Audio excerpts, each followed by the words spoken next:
I'm joined here by Emily of FlashAcademy and Kelly, who's a teacher from Filton. We'll come to Kelly in a minute, but Emily, perhaps you can tell us what's been going on at Lipson today. Yeah, absolutely. So at Lipson today, we've gathered a whole host of EAL coordinators, SENCOs, SLT members from up and down the southwest and potentially even further than that as well, for a day of EAL CPD. We know the opportunities for EAL CPD are few and far between, and there's not very much structure or kind of to EAL CPD. So we've created opportunities here today for networking. But also we've had some fabulous speakers like Kelly and a couple of others that have joined us today, and the brilliant Lucas from Lipson.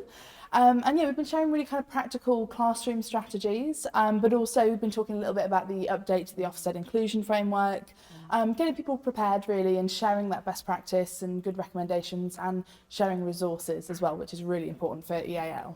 There's a lot in there to unpick, if I might just sort of backtrack with it. EAL.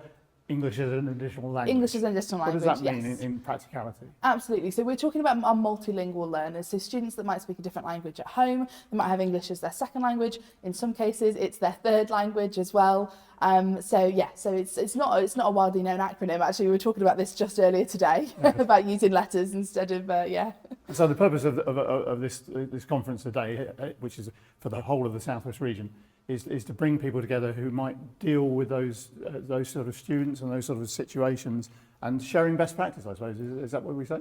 Absolutely. It can be really difficult to find resources and best practice really for EAL. Often there is maybe just one lead that's really invested in EAL within a school or a trust.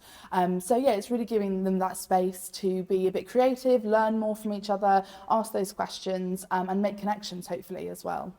And Kelly, you were one of the speakers, so would you like to tell us what you spoke about? Sure. I was talking mainly about how we can create a culture of belonging. I'm a head teacher at a primary school, so we talk a lot about how we can make our children feel really welcome and valued. And it's quite scary, especially if our learners have arrived new to the country. Some of them are refugees and had really traumatic experiences.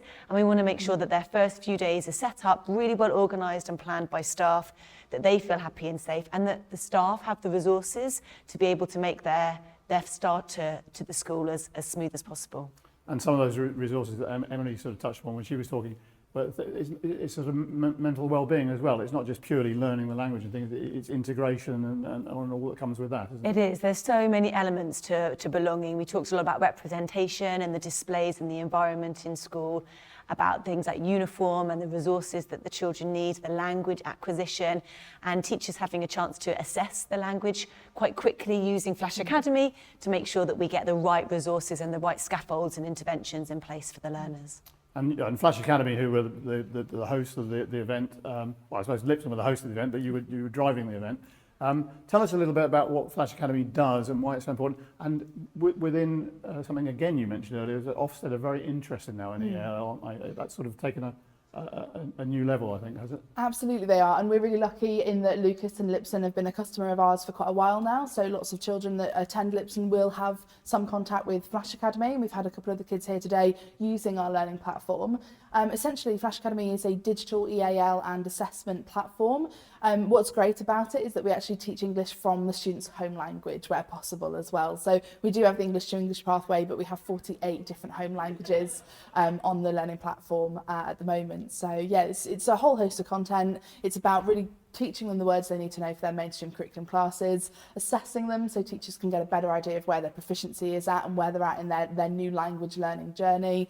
And from what I hear, the kids really enjoy using FlashAcademy, which is fantastic. And I've seen some of our resources on the boards at Lipson, so it's lovely, and it's lovely to be here. Lucas has been a big advocate of ours for a while, so I've been very excited to have attended Lipson today. Any big takeaways from today? Any special takeaways? I think it's always really special when we get this community together, and what always strikes me is just how passionate these people are. Educators, and to be in education you have to have passion, but the people that really run and drive and are responsible for EAL are some of the most empathetic, passionate people that I've ever met.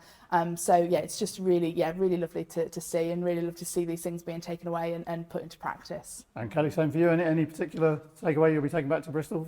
Lots and lots of things, but one thing in particular that really struck me was something that Lucas talked about, was around giving that wait time for the children to process, because sometimes people might speak slower to learners who have English as an additional language, or they might speak louder, and actually what they really need is you just speak normally as you would, but then wait and pause and give them time to process and understand the instruction. And that's something that I'm going to build upon with my staff back at school tomorrow. Brilliant. Well, thank you both very much, and thank you for coming today. Thank you. Thank you.